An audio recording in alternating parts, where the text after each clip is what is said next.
the plays, sonnets, and narrative poems do not, as I said, in and of themselves, lend themselves to anti-racist pedagogy or even anti-racism.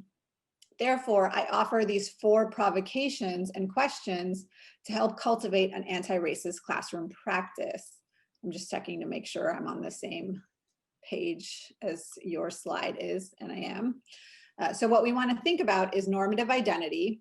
Who is human in these plays, and what does humanity look like? We want to think about making culture and society. Who gets to be a part of that?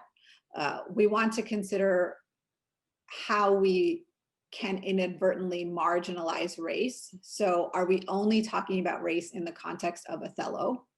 And we also want to pay special attention to diversifying our syllabus. Are you assigning scholars of color, and what are you assigning them for? Anti-racist praxis seeks to actively disrupt and challenge forms of white supremacy. And in the active part is very important. One of the ways that white supremacy is upheld in Shakespeare is by constructing his work as universal and by thinking of his characters and plots as capturing the human condition.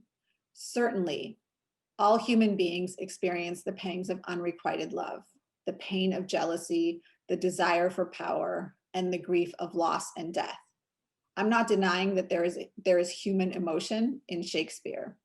What I am stressing is that we teach with attention to identity, to forms of identity that are actively being constructed as human, and those forms of identity that are actively being constructed as non or subhuman. So let's take, for example, the difference between Romeo as a suitor for Juliet and Morocco as a suitor for Portia. Both are a bit ridiculous, but one is an object of ridicule because of his body, and the other because of his excess of passion. Morocco's race has something to do with his manner of wooing, while Romeo's does not. It also has a great deal to do with his suitability, while Romeo's unsuitability has other factors attributed to it. It's worthwhile then to think of how the performance tradition of Romeo and Juliet has taken the feud and made it legible and coherent through forms of racial difference, thereby adding the facts of racism and racist attitudes to the play, where ostensibly there is only family prejudice. What I'm trying to stress with these examples is that these characters occupy bodies that racially signify. While in readings, we might be able to elide that, we certainly cannot in performance. Therefore, we should take pains when we teach these play scripts as literary texts to emphasize these elements. When we construct Hamlet or Henry V, what clues are the texts offering about their whiteness, in addition to their princeliness, their melancholy, or their heroism, respectively?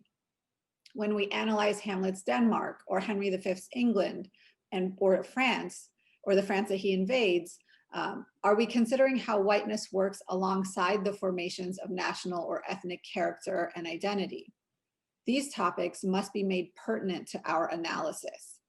So let me take, for example, this speech, and which is the next slide, from Henry V before the gates of Harfleur, where Henry demands that the town's governor surrender to his forces, to the English forces, peacefully, or face the wrath and barbarity of Henry's troops. Okay, I'm not going to read the whole speech, and I've highlighted certain things that I want you to notice, but let me just read a little bit for you. Where do I want to read from? Let's see. So I'll read from, okay, she lie buried, okay. The gates of mercy shall be all shut up, and the flesh soldier, rough and hard of heart, in liberty of bloody hand, shall range with conscience wide as hell, mowing the grass, your fresh, fair virgins, and your flowering infants.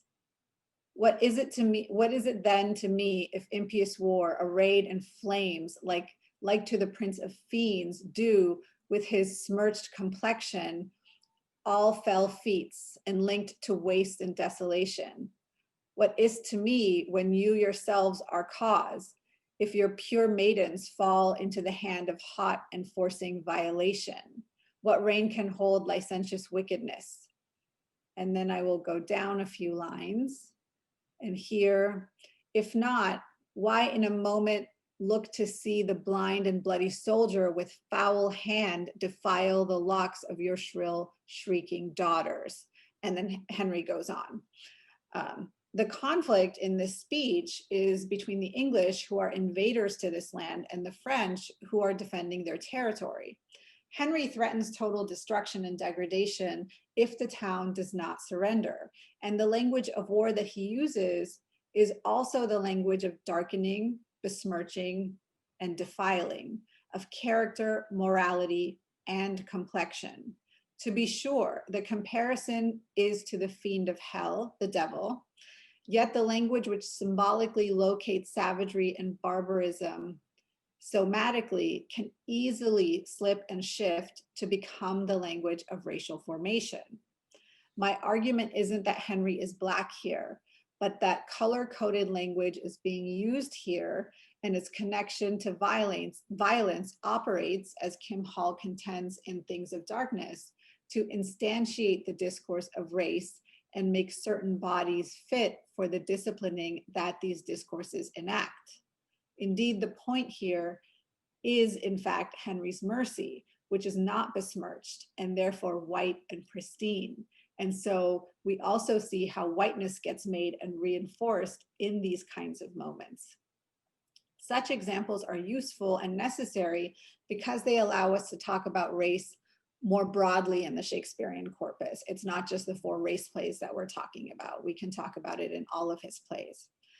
And that brings me to 2 other points that I want to stress, that talking about race shouldn't be confined to 1 week or 1 play, because rather than being anti-racist, that in point of fact reinforces racism, because it suggests that the only time to talk about race is when non-white racially marked bodies are on the scene, leaving whiteness racially unmarked and invisible. It also leaves the power that whiteness exerts uninterrogated. When we only talk about race in plays that have been labeled race plays, we suggest that investigations of race can be confined and limited to the representation of non-whiteness. Anti-racist praxis, which is about making whiteness visible and making apparent the operations by which whiteness exerts the normative power of its own identity. I feel like I just missed something. Anti-racist praxis is about making whiteness visible, and it is about making apparent the operations by which whiteness exerts its normative power. And I'll just end it there. Okay. A further way to manifest anti-racist pedagogy is to diversify your syllabus. So let me see. Warren, can you go back to slide 6? Just so we can have all the points on the screen. When we're thinking about diversifying our syllabi, what I'm asking for here is to include scholars of color on your syllabus, because their very presence on that document will change the overwhelming whiteness of our field, and certainly challenge it. And by including the work of scholars of color who are interrogating these plays through a race attentive approach. So I'm advocating for 2 things here: including scholars of color on your syllabus, even when the topic is not race, and including scholars of color for when you are talking about race, who will use anti-racist PCRS methodologies. And PCRS stands for Pre-Modern Critical Race Studies, as coined by Margot Hendricks.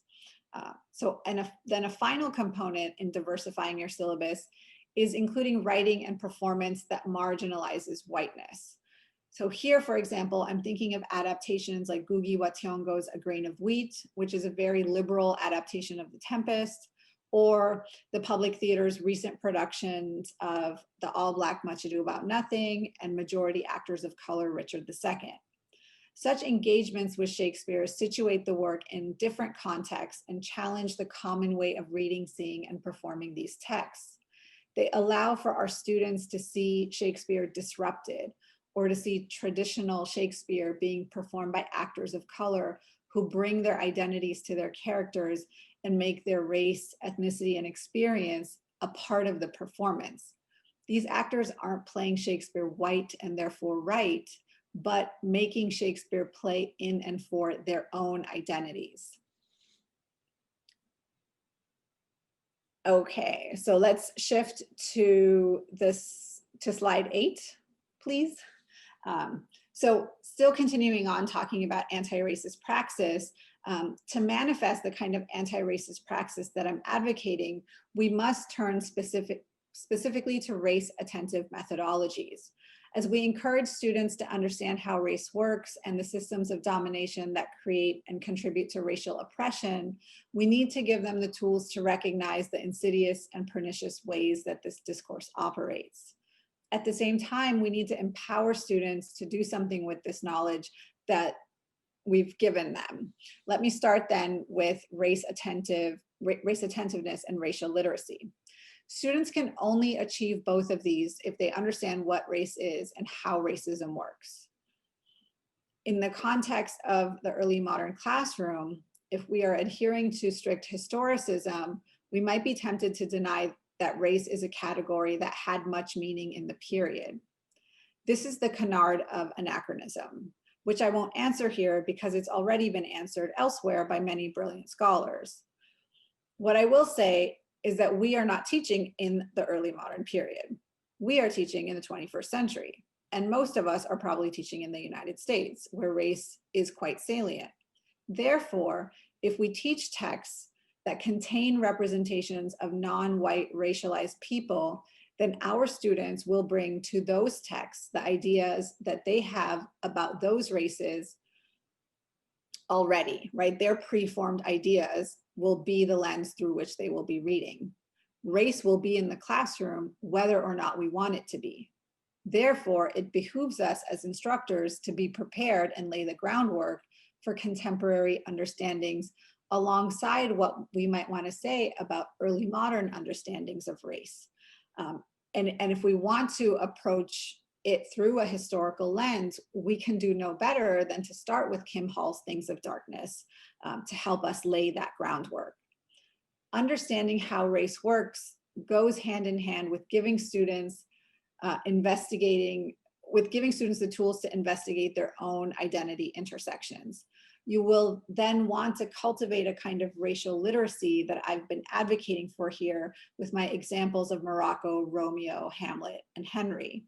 In the context of Shakespeare, I borrow this term racial literacy from Ian Smith, who has spoken about it in his Folger birthday lecture that you can find online on YouTube. And I think that that Ian Smith is going to be publishing this in a forthcoming work. I also credit France Windance Twine for developing the framework of racial literacy in her book, The White Side of Black Britain. And I think we are already on slide 8. Twine outlines the components of racial literacy as follows: the definition of racism as a contemporary problem rather than a historical legacy, an understanding of the ways that experiences of racism and racialization are mediated by class, gender, inequality, and heterosexuality, so being intersectional, a recognition of the cultural and symbolic value of whiteness, so thinking about race as whiteness as well as race as non-whiteness, understanding that racial identities are learned and an outcome of social practices, so race as social construct, the possession of a racial grammar and vocabulary to discuss race, racism, and anti-racism, right? Having the words and to talk about how these things manifest in our society is especially important. And then the ability to interpret racial codes, again, to understand that race is often on the scene, even as it's not announcing itself as being on the scene. Using these to guide our pedagogy, we can emphasize through targeted close reading assignments, points 5 and 6, I think explicitly. Race and racism do indeed possess a recognizable grammar, even as they disguise themselves through coding. And we find this in early modern texts all the time. What I use are keyword exercises, and I find them particularly helpful for this kind of work because Shakespeare is always relying on the multiplicity of meanings that he can get out of any kind of word. So therefore, for example, in a play like Much Ado About Nothing, we can search for and find the word blush. And I have students look this up in the OED for its early modern meaning, and then I have them go back to the text to see how it's being used in the context of the play. While seeming to be a word that signals modesty and virtue, the blush is also freighted with racial meaning because the skin's whiteness is what makes the blush apparent.